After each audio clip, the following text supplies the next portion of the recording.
السلام عليكم ومرحبا بكم على قناتي. ان شاء الله تكونوا كامل بخير وبصحة جيدة. اليوم راح نشارك معكم وصفة بوراك بحشو اقتصادي ويجي بزاف خفيف. مكونات هذه الوصفة متوفرة في جميع البيوت واللي هي بطاطا. انا هنا غليتها من قبل، وبالنسبة للبطاطا نغليوها دائما بقشورها باش ما تشربش الماء بزاف وتتفتت. نضيف لها ملح وفلفل كحل ونعبزها بالفرشيطة. نضيف لها مايس والطون تاع الزيت والمعدنوس مقطع ونخلط المكونات مع بعض، وهكذا الحشو تاعنا راهو واجد.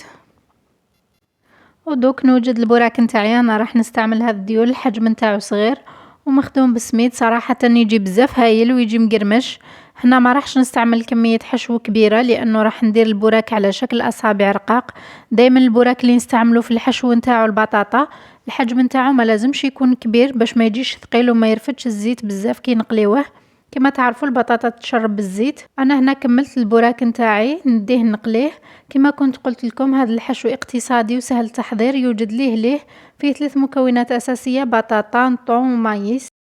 وهذا هو الشكل النهائي للبوراك. صراحه شكله يهبل والخفه ما نحكي لكمش، جربوه وما راحش تندموا.